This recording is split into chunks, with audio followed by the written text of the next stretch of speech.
उमापति महादेव की जय, श्री कृष्ण चंद्र भगवान की जय, बोलो वेद भगवान की जय, बोलो अम्बे मातु की जय, बोलो सदगुरुदेव भगवान की जय। ओम नमः पार्वती पतये, हर हर महादेव।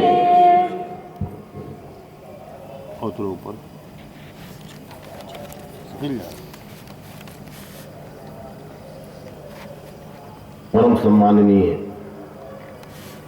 मंच पर उपस्थित चलो भाव युक्त सरस राम कथा का रसपान कराने वाले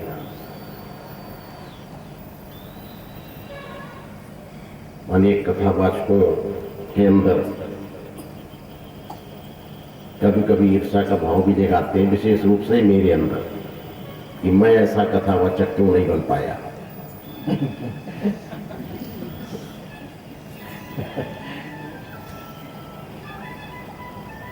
दस वर्षों से लगातार प्रयास कर रहे हैं, सीख रहे हैं, सुनते भी हैं, आधा आधा घंटे एक घंटे बैठकर प्रयास भी करते हैं, लेकिन ये गर्धव स्वर कभी गंधर्व स्वर में परिवर्तित नहीं हो पाए।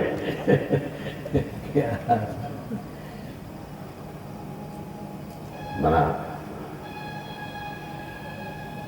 भावपूर्ण इनके जो प्रवचन होते हैं, मैं इनके आंतरिक भावों को देखता हूं।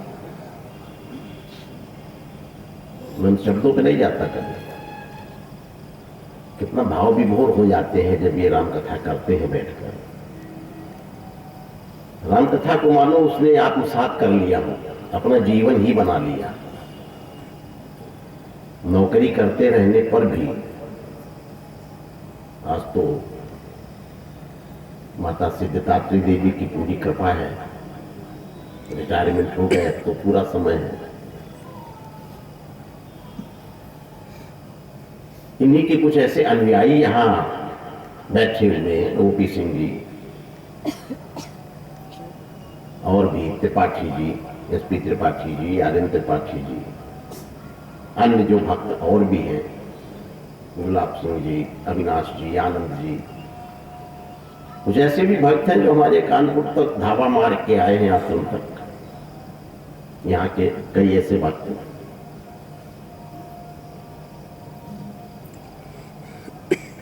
सत्संग प्रांगण में विद्यमान समस्त मुदमंगल में भगवत पादार बिंदानुरागी भक्त प्रबल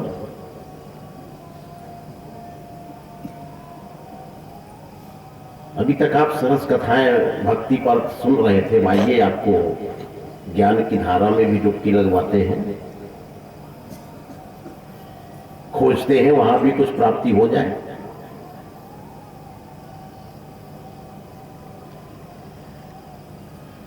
जिस सत्य की ओर हमारी उपनिषद ले जाना चाहते हैं,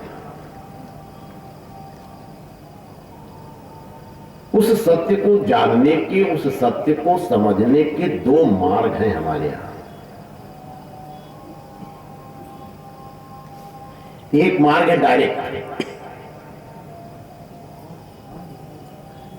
और दूसरा मार्ग है इनडायरेक्ट।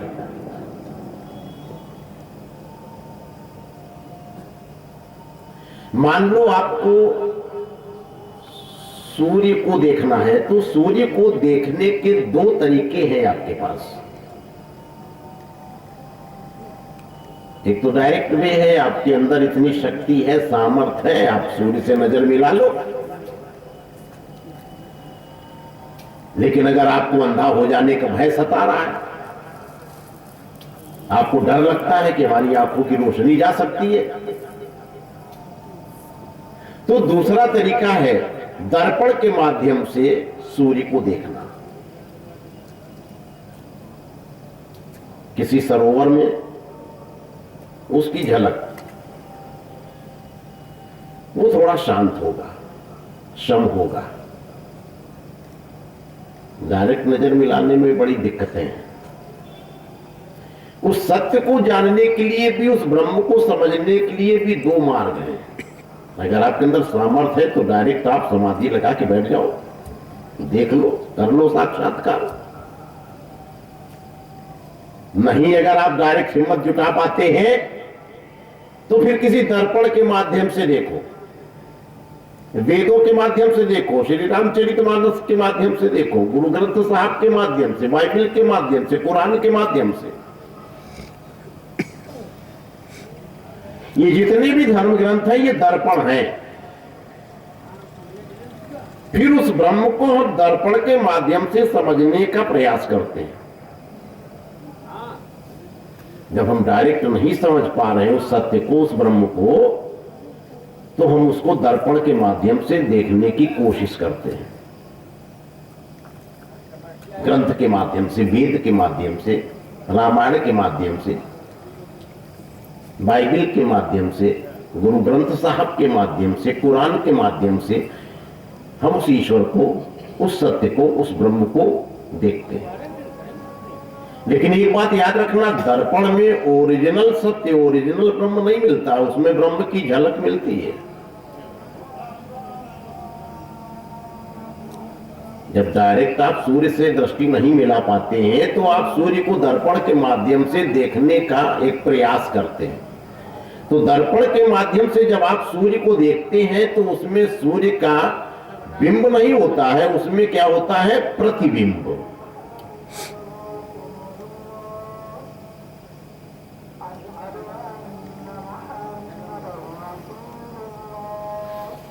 निज प्रतिबिंब राखता सीता।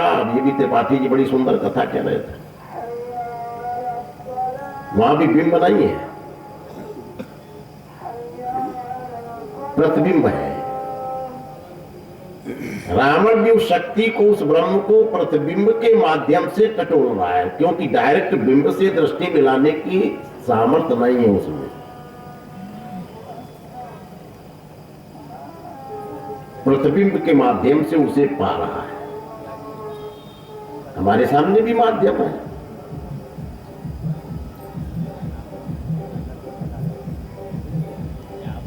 अब हम दर्पण के द्वारा जब उस सत्य को देखते हैं तो उसमें हमें झलक मिलती है। हमें रामायण में श्री राम की झलक मिली, हमें वेदों में ब्रह्म की झलक मिली, गुरु ग्रंथ साहब में गुरु नानक की झलक मिली, बाइबल में ईसा मसीह की झलक मिली, कुरान में अल्लाह की झलक मिली।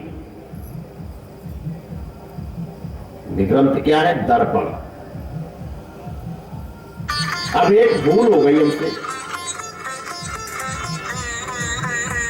वो भूल क्या हो गई? जब दर्पण में हमें उस ब्रह्म की झलक दिखलाई पड़ी, जब रामायण में हमें ब्रह्म की झलक मिली, राम की झलक मिली, गीता में कृष्ण की झलक मिली,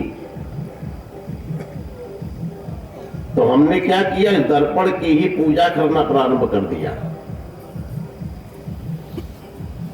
और इस दर्पण पर इतनी फूल मालाएं लाद दी हमने कि जो हमें दिख रहा था झलक, वो भी बंद हो गया।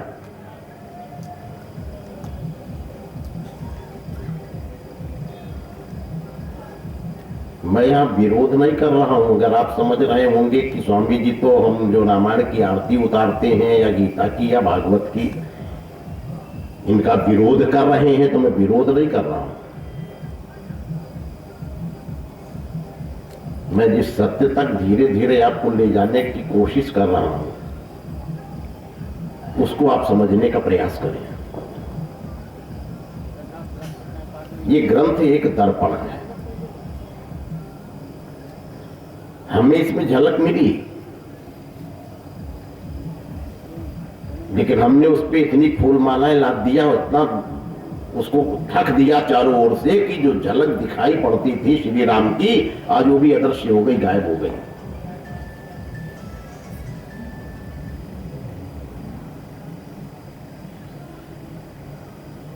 एक राजा ने किसी विशेष कार्यवश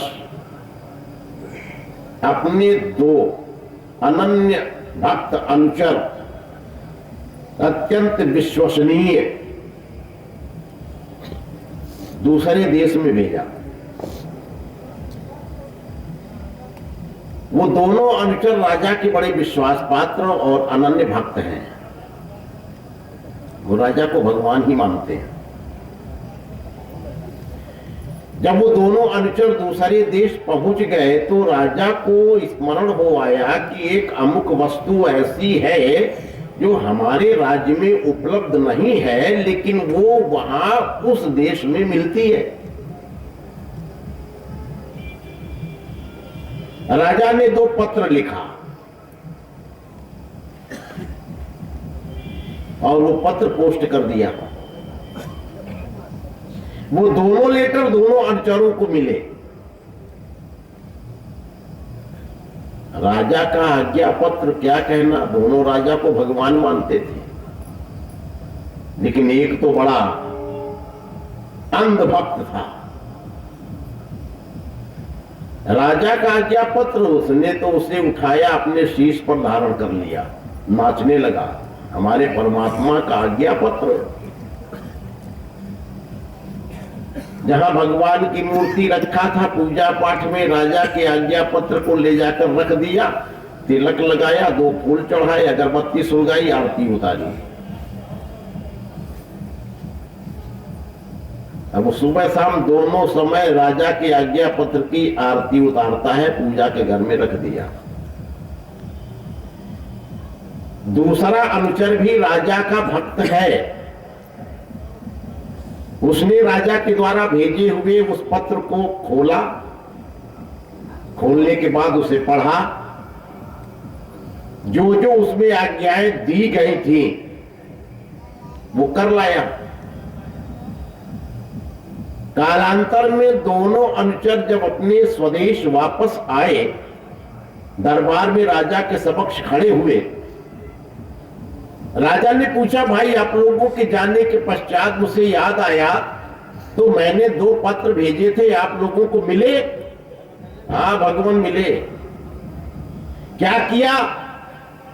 भगवान आपका पत्र? हो, मैंने तो शीश पर धारण किया, बड़े बाजे गाजे के साथ, शोभा यात्रा के साथ उस आज्ञा पत्र को ले जाकर हमने पूजा की अलमारी में रख दिया। सुबह शाम तिलक लगाते हैं, फूल चढ़ाते हैं, आरती करते हैं। वाह, बहुत सुंदर। दूसरे अनुचर से पूछा कि आपको भी आज्ञा पत्र मिला? हाँ महाराज मिला। आपने क्या किया? मैंने उसे खोला, खोलकर उसमें पढ़ा, उसमें जो जो लिखा हुआ था वो सब चीजें मैं करके ले आया हूं। अब राजा यहाँ सम्मानित करना चाहता है तो किसे सम्मान देगा? जो उस आज्ञा पत्र की आरती उतारता है, जो उसके लिखे के अनुसार काम करके लाया है। दोनों में श्रेष्ठ कौन है? ये निर्णय आपका है।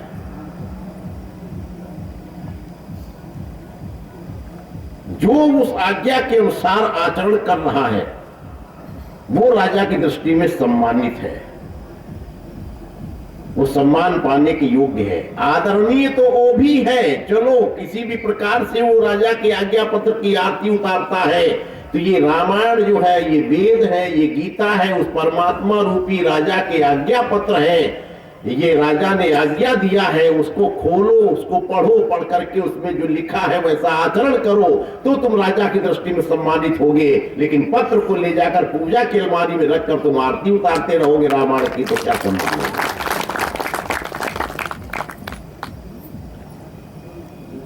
आज हमसे यही भूलें हो रही हैं। हमने रामायण को, गीता को केवल एक अच्छे रेशमी वस्त्र में लपेटकर पूजा तक सीमित रखा है। चलो रामायण तक तो ठीक है, कहीं कहीं मैं देखता हूं पाठ वगैरह हो जाते हैं। वेद का पाठ तो बिल्कुल सर्वथा बिल्कुल समाप्ति जैसा हो गया है, लुप्त प्राय हो गया है। शायद ही जौनपुर में कोई ऐसा व्यक्ति होगा जिसके पास वेद कहीं सुरक्षित रखे हो, मिल जाए। शीघ्र आपको वेद उपलब्ध भी नहीं होगा। ना कहीं वेदों के पाठ होते हैं, ना वेदों के स्वर कहीं सुनाई पड़ते हैं, ना वेदों की ऋचाएं, ना वेदों के मंत्र गूंजते हैं। कभी यज्ञ वगैरह हुआ तो वहां वैदिक मंत्र भले गूंज गए। नहीं, वेद तो केवल पूजा के स्थल पर रखा हुआ ही आपको मिलेगा। अब वेद पढ़ता हुआ कम मिलेगा कुछ। रामायण तो फिर भी पढ़ी जा रही। मैं इनकी पूजा के विरोध में नहीं हूं, आप कीजिए, लेकिन परमात्मा ने जो आज्ञाएं दी है इन ग्रंथों के माध्यम से, जो उनमें लिखा हुआ है, उसे आप समझने की कोशिश करें, उनके अनुसार अपना जीवन बनाएं। उनके अनुसार आप चलें।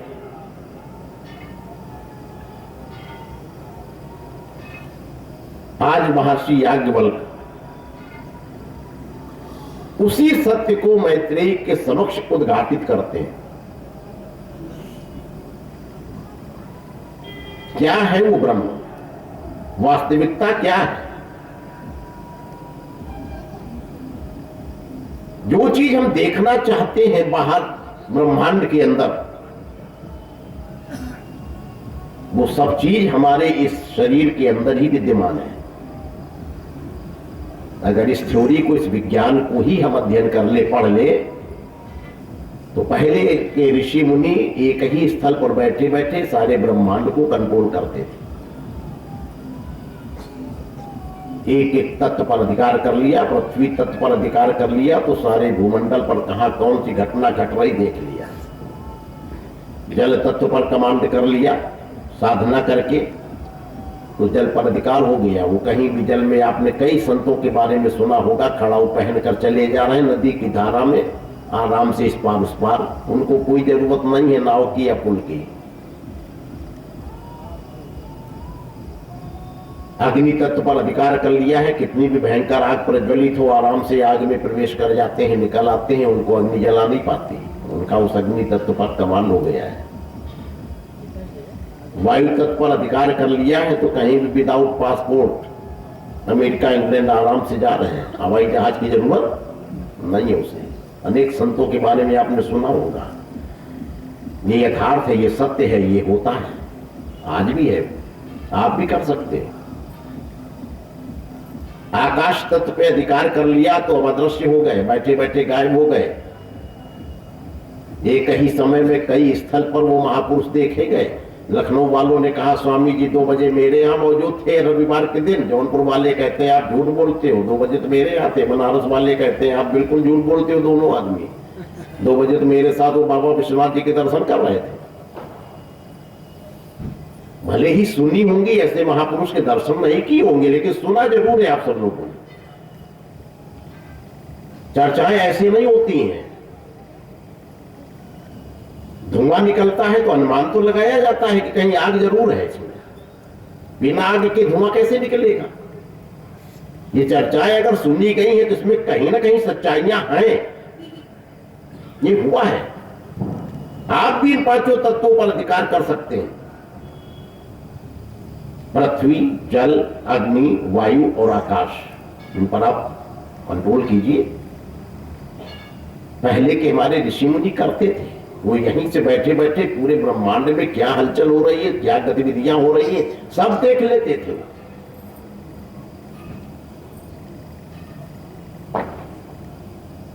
महर्षि याज्ञवल्क्य मैत्रेयी से कहते हैं कि हे मैत्रेयी, ये हमारा शरीर ही एक गौशाला है। इस शरीर में स्थित जो प्राण है वो एक बछड़ा है, जिसके रहने का विशेष कक्ष जो है वो मस्तक है।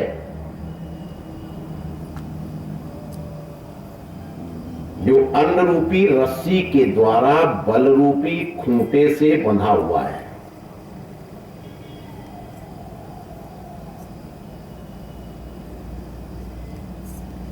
तस्या सप्त ऋषियः सप्त तीरे, अर्थात तस्य तीरे सप्त ऋषियः, उसके तट पर, उसके किनारे पर सप्त ऋषि विद्यमान है। यानी वो 7 ऋषि हमारे शरीर में कहां कहां किस अंग का प्रतिनिधित्व करते हैं, उपनिषद ये दिखला रहा है। जिन ऋषियों को हम पुराणों में पढ़ते हैं, जिन ऋषियों की कल्पनाएं हम नक्षत्र, आकाश में स्थित नक्षत्र के रूप में करते हैं, वो सारे सप्त ऋषि हमारे शरीर में ही विद्यमान हैं। उपनिषदों का मुख्य लक्ष्य है यत् ब्रह्मांडे तत्पिंडे, ये दिखाना चाहते हैं उपनिषद सारे ब्रह्मांड में जो स्थित है वो आपके शरीर के अंदर उसकी कहां स्थिति है।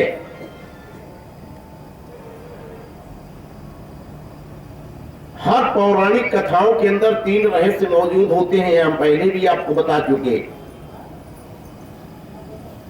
आध्यात्मिक, आधिदैविक और आदि भौतिक। ये तो जीव को एन केन प्रकारेण ज्ञान भूमि तक पहुंचा देना, बस।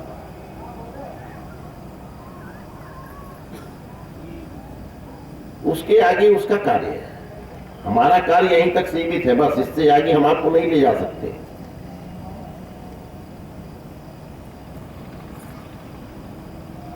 आत्मानम रत्नम विद्धिम, उपनिषदों में कहा गया, इस शरीर को एक रथ बताया गया। इसमें आत्मा को रथी कहा गया है, रथी है ये। बुद्धि को सारथी कहा गया है, मन को लगाम कहा गया है, इंद्रियों को घोड़े,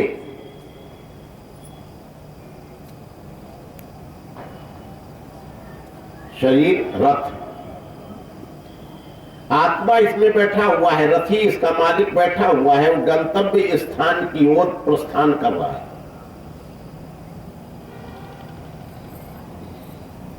घोड़े उस रथ को चला रहे हैं, इंद्रियां इस रथ को चला रही हैं, शरीर को। घोड़ों की लगाम, इंद्रियों पर जो लगाम कसे हुए है कौन? बुद्धि, अर्थात इनका सारथी कौन है? मन लगाम है, और लगाम की जो बागडोर है वो बुद्धि के हाथ में है। इंद्रियों पर जो कंट्रोल करता है वो इंद्रियां कंट्रोल किससे होती? मन से। घोड़े काबू किससे होते? लगाम से।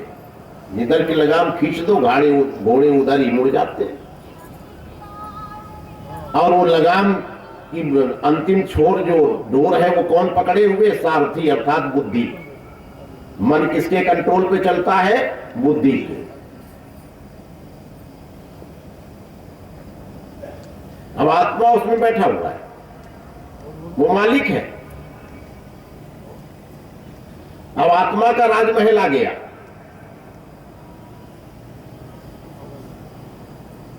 राजमहल का जो मालिक है वही प्रवेश कर पाएगा, बाकी सारथी तो नौकर है, ये अंदर थोड़ी जा पाएगा। राजमहल के अंदर रथ भी नहीं जा पाएगा।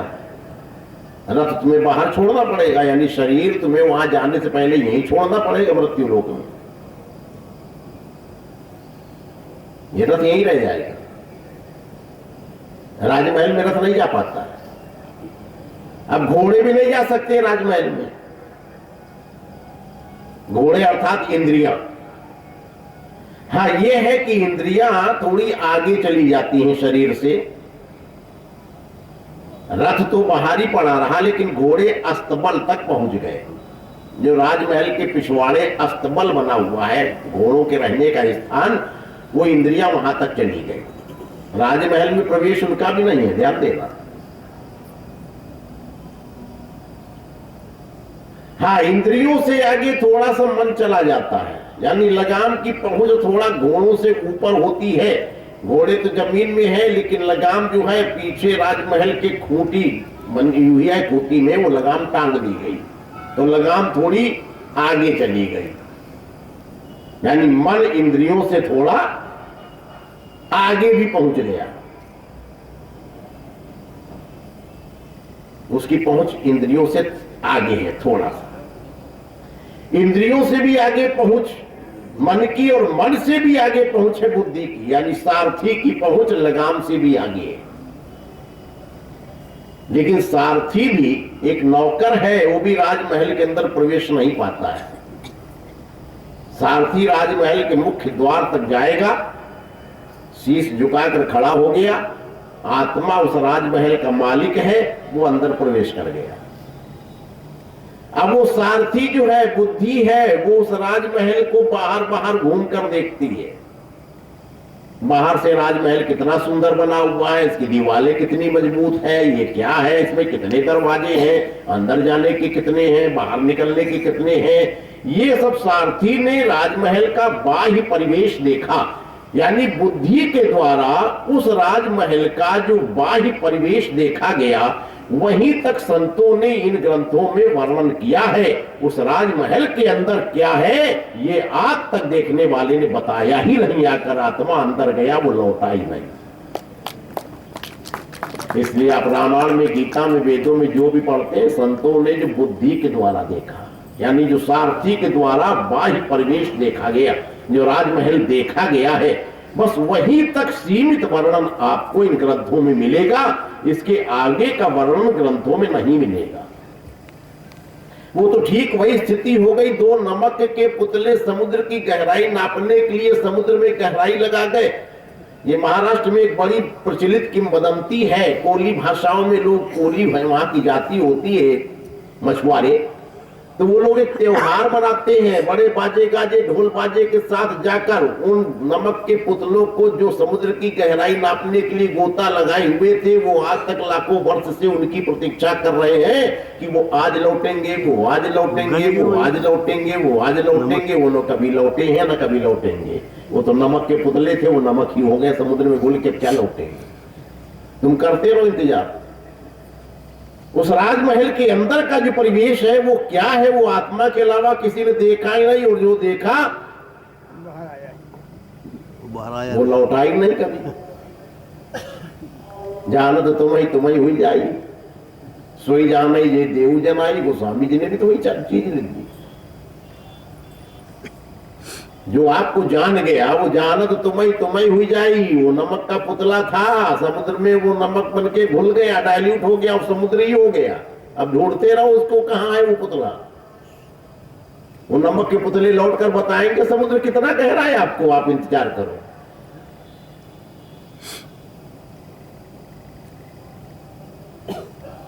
महर्षि याज्ञवल्क्य कहते हैं कि मैत्रेयी,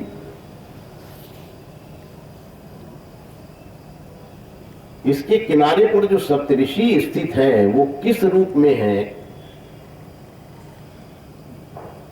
इमामेव गौतमो भरद्वाजा वैमेव गौतमो अयम भरद्वाजा। सप्तऋषियों में ये दो ऋषियों की जो स्थिति बताई गई, गौतम और भरद्वाज, इन्हें कहा गया ये दक्षिण कर्ण का प्रतिनिधित्व और वाम कर्ण का प्रतिनिधित्व करने वाले ऋषि। गौतम दक्षिण कर्ण है, भरद्वाज वाम कर्ण। दाहिना कान गौतम ऋषि, बाया कान भरद्वाज।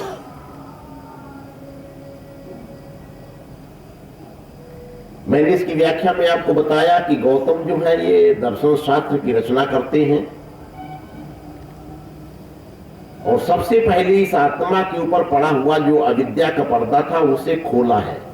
दर्शन शास्त्र का अर्थ तो सीधा सीधा है जिसके द्वारा दर्शन किया जाए, देखा जाए, वो शास्त्र। उसके प्रणेता रचयिता जो भी आप समझ लो, वो गौतम ऋषि ही हुए। इस आत्मा के ऊपर भी दो प्रकार के पर्दे होते हैं, एक अविद्या का पर्दा, दूसरा विद्या का। माया और अविद्या में ईशत भेद कहा गया है। यद्यपि है एक दूसरे के पर्यायवाची, आपको दिखता है कि अविद्या और माया ही पर्यायवाची है, लेकिन इनमें थोड़ा सा भेद है। वेदांत की दृष्टि में 6 चीजें अनादि मानी गई। नंबर 1 ब्रह्म अनादि है। नंबर 2 माया। नंबर 3 ब्रह्म माया का संबंध, ये भी अनादि है। नंबर 4 ईश्वर, ईश्वर भी अनादि है। ईश्वर और ब्रह्म